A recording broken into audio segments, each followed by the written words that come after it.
হাজী নিয়াব মিয়ার ছেলে আমিরুল রিপনের সাথে ঝামেলা শুরু হয় জমি বিক্রি করা নিয়ে। ন্যায্য মূল্য না পাওয়ার আশঙ্কায় ৬ বিঘা ফসলি জমি বিক্রি করতে রাজি হয়নি আমিরুল।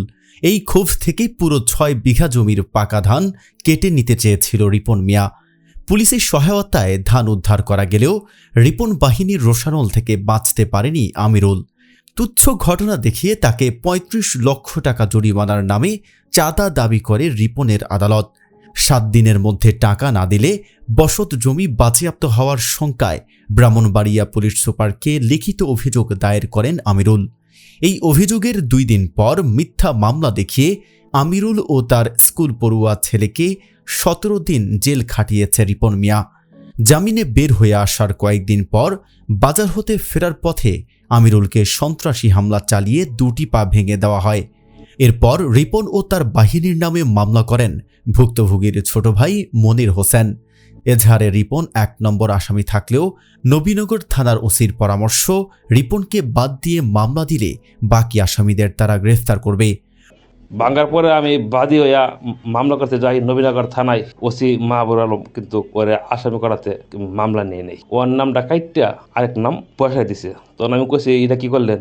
লা করলে তোর শুদ্ধা। অথচ কোনো আসামি তো গ্রেফতার হয়নি, বরং আসামিদের সাথে রাতের আড্ডায় ওসিকে দেখা গিয়েছে রিপন মিয়ার ঝাড়ুদিঘি সাম্রাজ্যে ভুরি বোঝনে ব্যস্ত।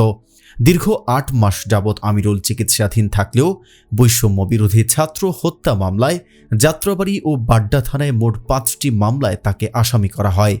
গ্রেফতার আতঙ্কে গ্রাম ছেড়ে অন্যত্র বসবাস করছে পঙ্গু আমিরুল। এই সুযোগে তার ফসলি জমিগুলো দখল নেয় ভূমিদস্যু রিপন মিয়া। আমিরুলের সাজা যেন শেষ হয় না। তার বসত ভিটা দখলের পায়তারা চালায় রিপন বাহিনী। গ্রামে আমিরুলের স্ত্রী ও মেয়ে থাকেন, তাদের নানাভাবে হয়রানি করা হচ্ছে। রাতের আধারে আগুন, আতঙ্ক, ভয়, ভীতি, হুমকি ধামকি প্রতিনিয়তই চলে।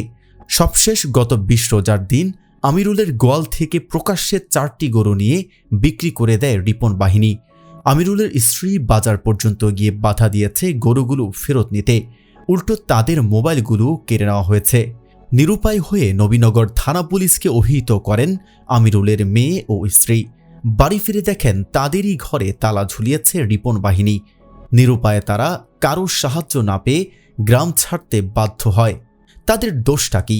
৩৫ লক্ষ টাকা চাঁদা না দেওয়া, নাকি আইনি প্রতিকার চাওয়া? আমিরুল ইসলামকে একা পেয়ে আর আমাদের রিপন মুন্সি সাহেবের বাহিনী কেন মারছে এটার বিচার আমি চাই। এখানে নারুই গ্রামের অনেক লোকজন আছে, তারা সবাই আমাদের মাননীয় এমপি মহোদয়ের কাছে বিচার চান। বলেন এমপি মহোদয়। আমরা এমপি মহোদয়ের কাছে বিচার চাই। বিচার চাই।